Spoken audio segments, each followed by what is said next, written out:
Paz do Senhor, amados, que alegria nós podemos continuar estudando mais e mais da palavra do Senhor. Eu quero te convidar a abrir a tua Bíblia no Evangelho de Marcos, capítulo 2. Nós vamos ler nessa noite do versículo 1 até o 12. Estamos numa série de mensagens com o tema Caminhando com Jesus. E hoje nós vamos falar sobre este episódio bem interessante. Uma cura realizada por Jesus, mas tem algumas coisas implícitas aqui neste texto, tremendas para ensinarem as nossas vidas. Então nós vamos ler juntos, Marcos 2, de 1 a 12, e este texto diz assim: E alguns dias depois, entrou outra vez em Cafarnaum, e soube-se que estava em casa, e logo se ajuntaram tantos que nem ainda nos lugares junto à porta cabiam, e anunciava-lhes a palavra. E vieram ter com ele, conduzindo o paralítico, trazido por 4. E não podendo aproximar-se dele por causa da multidão, descobriram o telhado onde estava, e fazendo um buraco, baixaram o leito em que jazia o paralítico. E Jesus, vendo a fé deles, disse ao paralítico: Filho, perdoados estão os teus pecados. E estavam ali sentados alguns dos escribas que arrazoavam em seus corações, dizendo: Por que diz este assim blasfêmias? Quem pode perdoar pecados senão Deus? E Jesus, conhecendo logo em seu espírito que assim arrazoavam entre si, lhes disse: Por que arrazoais sobre estas coisas em vossos corações? Qual é mais fácil dizer ao paralítico: estão perdoados os teus pecados, ou dizer-lhe: levanta-te e toma o teu leito e anda? Ora, para que saibais que o Filho do Homem tem na terra poder para perdoar pecados, disse ao paralítico: a ti te digo, levanta-te, toma teu leito e vai para a tua casa. E levantou-se, e tomando o leito, saiu em presença de todos, de sorte que todos se admiraram e glorificaram a Deus, dizendo: Nunca tal vimos. Até aqui, queridos. Vamos orar? Senhor Deus, nós te agradecemos mais uma vez pela oportunidade de nos debruçarmos na tua palavra, de crescermos, de nos aprofundarmos em ti, Senhor. E agora pedimos a iluminação do teu Espírito. Fala conosco, ministra as nossas vidas. O que nós queremos é avançar na tua presença, Senhor. Por isso nós nos colocamos à disposição de ti, Senhor. Assim nós oramos, em nome de Jesus. Amém e amém. Quando nós falamos da caminhada com Jesus, nós já passamos por momentos de festa, passamos por momentos tensos, né? Jesus ora está na festa de um casamento, ora Jesus está confrontando mercadores no templo. Há outros momentos que Jesus está consolando pessoas que estavam chorando, desanimados. Há momentos que de Jesus sai poder para curar pessoas. O fato é, queridos, que caminhar com Jesus, sempre nós estamos sujeitos a termos algumas surpresas. E neste texto, nós vemos aqui Jesus entrando em Cafarnaum, para um tempo talvez de descanso, para um tempo de refrigério. Mas é interessante que quando se soube que Jesus estava em casa, logo se ajuntaram muitas pessoas ao redor de Jesus. E é interessante que o evangelista Marcos, ele poderia relatar inúmeras questões. Como diz o nosso texto, havia uma multidão que estavam à porta e nem cabia na casa. Mas Marcos, ele decide relatar uma circunstância um tanto quanto interessante, que é a circunstância de algumas pessoas adentrando a casa por um lugar inusitado. Agora imagine você, geralmente nós olhamos esta história, este relato de Marcos na perspectiva de uma história bíblica. Então geralmente nós temos uma figura que mostra, de fora da casa as pessoas entrando. Mas imagine se você estivesse dentro da casa ali, ouvindo Jesus ministrando, de repente começasse a cair na sua cabeça um pouco de terra, de poeira, cacos de telha, de barro ali. e você olha para cima, alguém tentando invadir por cima da casa, algo surreal, algo fora de base. Tamanha vontade que essas pessoas tinham de ver Jesus. Talvez isso despertou a crítica de muitas pessoas. Poxa vida, chegassem mais cedo, estão cortando fila, estão dando algum jeito, né? Ou sei lá, N palavras poderiam ser dadas. Mas o fato é que a motivação daqueles homens era trazer cura para um amigo que estava paralítico. E aqui é algo muito interessante, queridos, muito interessante para as nossas vidas. Nós vemos Jesus em casa, de repente nós vemos uma grande multidão, de tanto que estavam sedentos por ouvir de Jesus, e nós vemos um paralítico sendo curado, trazido pelos seus amigos. A motivação era trazer aquele rapaz para ter uma experiência com Jesus. 3 momentos desta cena, 3 momentos muito importantes. No primeiro destes momentos, eu gostaria de te dizer o seguinte: cuidado com a zona de conforto. Pastor, não pode descansar? Não pode, mas cuidado com a zona de conforto. Diz o texto no versículo de número 1 assim: e alguns dias depois entrou outra vez em Cafarnaum, e soube-se que estava em casa. Cafarnaum, no grego, significa vila de conforto. Era uma cidade próspera da Galileia, situada na margem ocidental do Mar da Galileia, ou também conhecido como Lago de Genezaré, próximo ao lugar onde o Jordão deságua no lago. Por que nós estamos elencando isso? Olhando da perspectiva do próprio Cristo, queridos, nós precisamos tomar cuidado com a zona de conforto. Sabe, amados, nós passamos por estágios da nossa vida.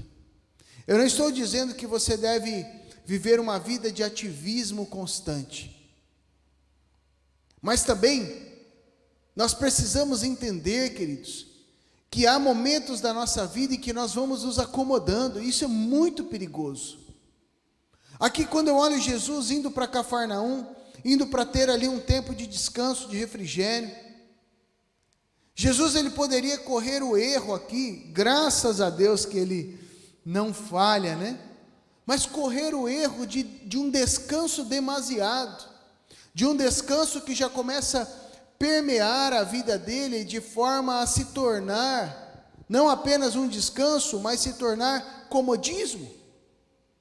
Nós estamos em vias de vencer totalmente essa pandemia, no sentido de que estamos vacinados, no enfrentamento desse vírus maldito, né? Estamos caminhando, voltando pouco a pouco ao normal da nossa caminhada de vida, mas nós podemos correr o risco, queridos, de estarmos acomodados na nossa casa, acomodados no nosso bem-estar, acomodados no nosso ambiente religioso, olhar para o lado e ver, como essa vila é um lugar maravilhoso, como nós vivemos uma vida próspera. Olha, tem um lago maravilhoso, tem alimento, tem comida, está tudo bem, não há o que temer. Nós podemos correr o risco de viver essa realidade na nossa própria casa. Talvez você olhe para a sua vida e fala: pastor, estou bem financeiramente, não sou o mais abastado de todos, mas eu estou bem. E talvez isso pode ser um motivo de você glorificar a Deus, mas se nós não tomarmos cuidado, pode ser também um motivo de comodismo, de simplesmente nós nos acomodarmos e virarmos a uma vida pautada em nós mesmos, uma vida que olha para o nosso próprio umbigo e dizendo: olha, eu estou bem, e o resto não importa. Podemos viver uma vida de comodismo no que diz respeito aos nossos relacionamentos. É muito comum as pessoas que já desenvolvem um grupo de afinidade, acabarem se fechando neste grupo, não querendo que outras pessoas adentrem. Isso é comodismo. Talvez poderíamos estar sendo um instrumento muito mais efetivo de evangelização, quer seja em pequenos grupos, quer seja nos nossos grupos de afinidade, mas nós podemos estar acomodados no nosso ambiente. O duro é quando esse comodismo, além de vir da nossa casa para os nossos relacionamentos, começa a refletir na nossa caminhada com Deus. Olhamos, poxa, temos uma boa palavra, temos um templo maravilhoso, temos cadeiras maravilhosas, temos um ambiente de culto tremendo.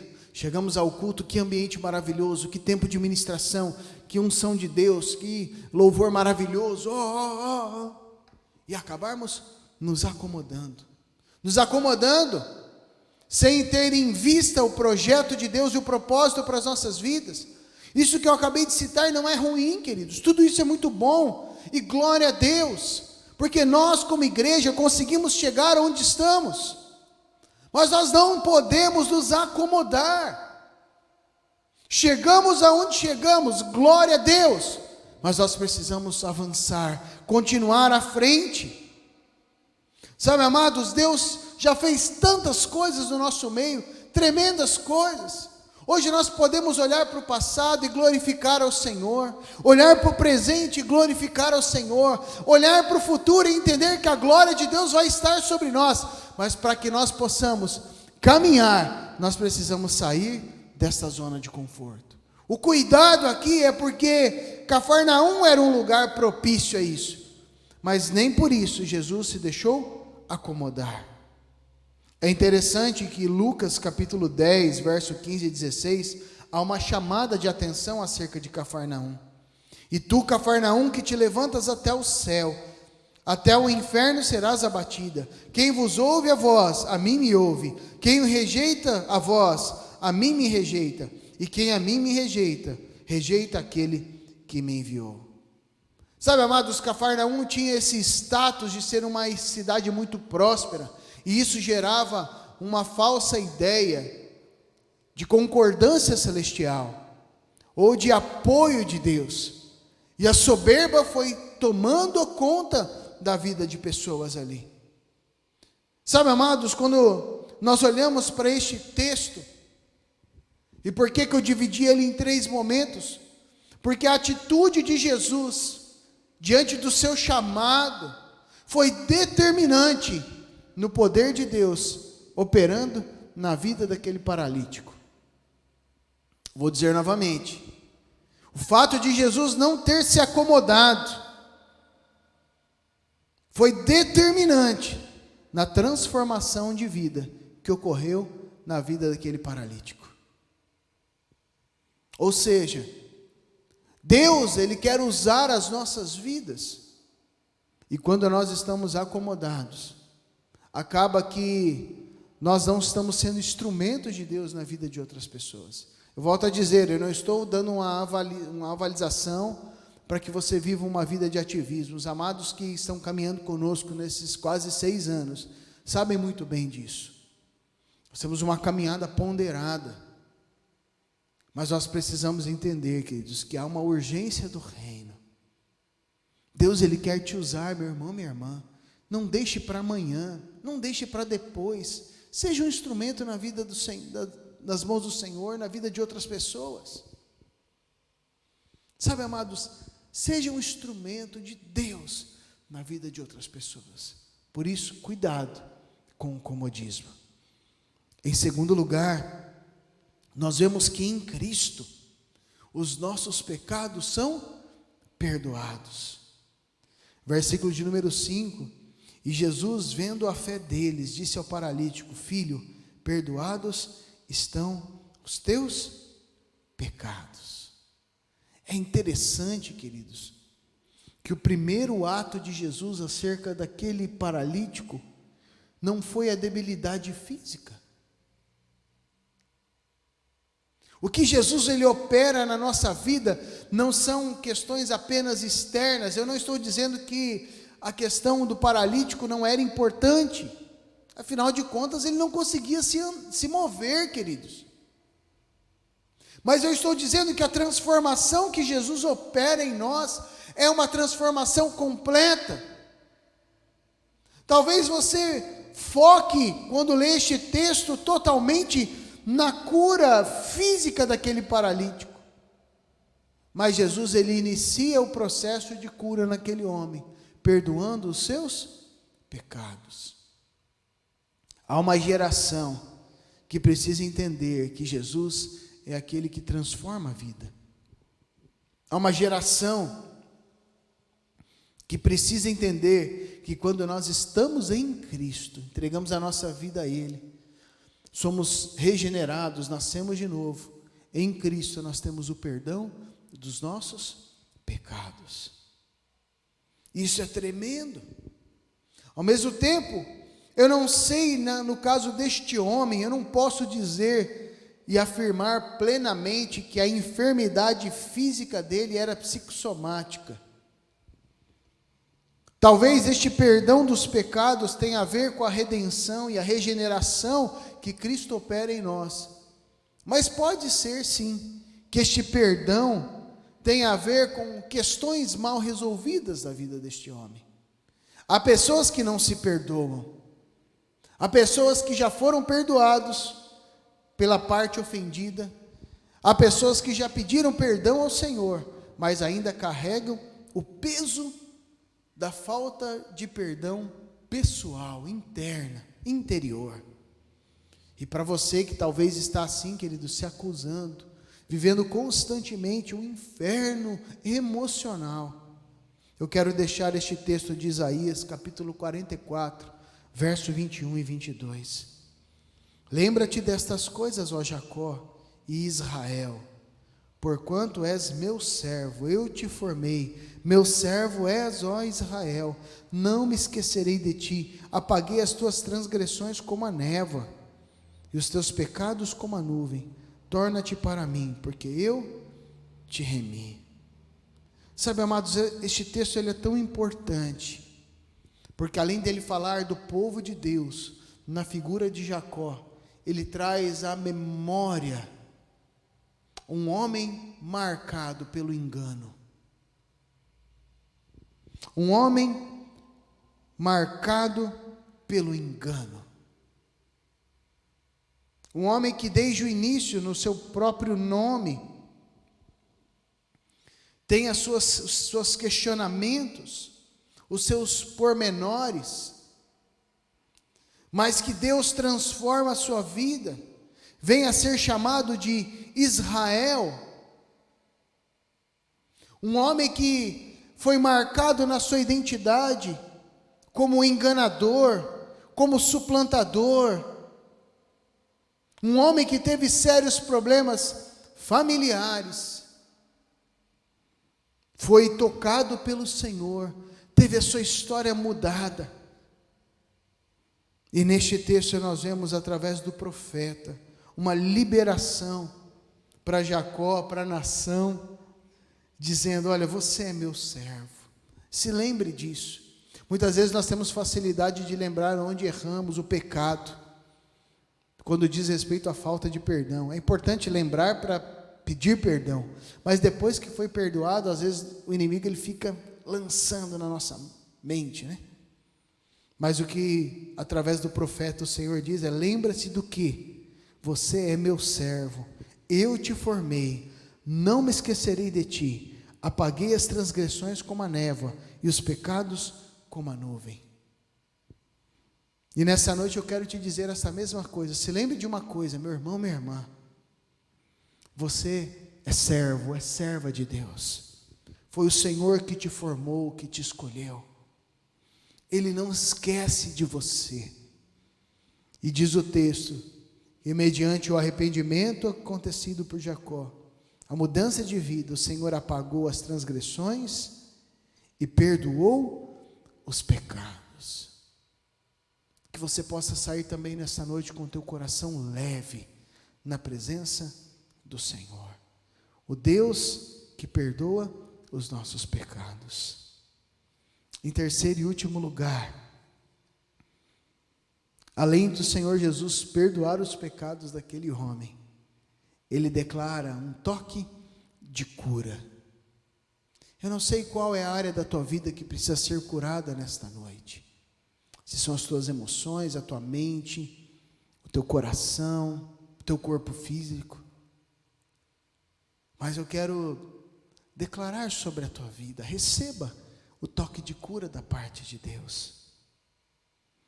O versículo de número 10 diz: ora, para que saibais que o Filho do Homem tem na terra poder para perdoar pecados, disse ao paralítico: a ti te digo, levanta-te, toma teu leito e vai para a tua casa. E levantou-se, tomando logo o leito, e saiu da presença de todos, de sorte que todos se admiraram e glorificaram a Deus, dizendo: nunca tal vimos. Eu quero denotar aqui alguns momentos, queridos. O primeiro deles é que Jesus cita a questão do pecado, mas dá algumas ordens para o paralítico. A primeira ordem: levanta-te. Essa expressão egeiro no original fala justamente despertar, fazer levantar, despertar do sono, inclusive utilizado como despertar de um sono de morte, chamar de volta da morte para a vida, produzir, fazer nascer. Tem a ver até com expressões acerca de construções, de levantar, construir, erigir. Esta primeira ordem que Jesus dá ao paralítico não é uma ordem aleatória, mas Jesus, em outras palavras, estava chacoalhando o emocional daquele homem, e esta ordem, levanta-te, não era apenas o ato de levantar, mas de um homem que estava entregue à sua enfermidade, de um homem rendido às circunstâncias da vida, provavelmente largado, depressivo, a ponto de os amigos serem enfatizados como aqueles que o levaram a Cristo, não pela vontade pessoal daquele homem. Jesus dá um chacoalhar, em outras palavras, Jesus estava tentando despertar aquele homem de um sono de estagnação. Levanta-te, Jesus declara, toma o teu leito, que é a expressão airo, se levante do chão, coloque sobre si, carregue. É interessante que essa mesma expressão ela é utilizada para cortar ou afastar aquilo que está ligado a alguma coisa, remover.